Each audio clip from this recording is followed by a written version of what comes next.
السلام عليكم ورحمة الله وبركاته. بمناسبة الأحداث اللي حاصلة طبعا في العالم، رجعت بالذاكرة للألفينات، أكتر من 20 سنة، وقت ضرب العراق. ولما أمريكا ضربت العراق كنت ساعتها في الجامعة، وأتذكر كان في محاضرة للدكتور سامي سليمان، وكان عامل كده نقاش مفتوح يعني. فكان كل حد من زمايلنا بيتكلم بيقول رأيه يعني وجهة نظره. فانا وقع في نفسي ساعتها ان انا اقول ان الله لا يغير ما بقوم حتى يغيروا ما بانفسهم. ولكن ما قلتهاش يعني، ما قمتش وقلتها يعني، بس دي كانت في بالي. سبحان الله، لما الكلام جه للدكتور سامي سليمان بنفسه يعني، فقال نفس الجملة كده. قلت يا ريتني كنت قلتها. وبعدها ألفت يعني حاجة كده عن العراق بعد ضرب أمريكا للعراق.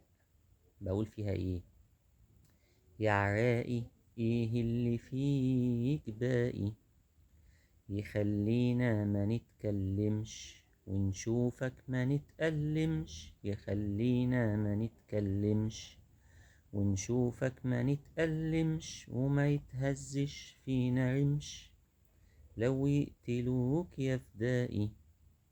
يا عراقي، ايه اللي فيك باقي؟ ده بعد ما برجهم انهار قالوا في العراق سلاح دمار. بعد ما برجهم انهار قالوا في العراق سلاح دمار. والأمريكان خدوا القرار قالوا العرب أعدائي. يا عراقي، ايه اللي فيك باقي؟ وانت يا عربي قلبي تدور وتصدق في كلام متزور. وانت يا عربي قلبي تدور وتصدق في كلام متزور، اني اخوك يهدم ويدمر وبتخدع نفسك وترائي. يا عراقي، ايه اللي فيك باقي؟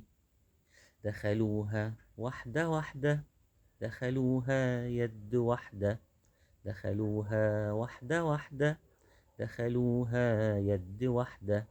وانا كلمتي مش واحدة وخدت خلاص جزائي. يا عراقي، ايه اللي فيك باقي؟ وبعد ما دخلوا قالوا مفيش اي سلاح يلزموا تفتيش. بعد ما دخلوا قالوا مفيش اي سلاح يلزموا تفتيش، مش عايزين اسلامنا يعيش والسلبية هي دائي. يا عراقي، ايه اللي فيك باقي؟ واتقال ده حصل في ابو غريب، قلنا وامتى كان ده غريب. واتقال ده حصل في ابو غريب، قلنا وامتى كان ده غريب. على ناس لو عملوا العيب ما يبقاش عيب نهائي. يا عراقي، ايه اللي فيك باقي؟ وعشان ما ترجع أرضنا لازم نجمع شملنا.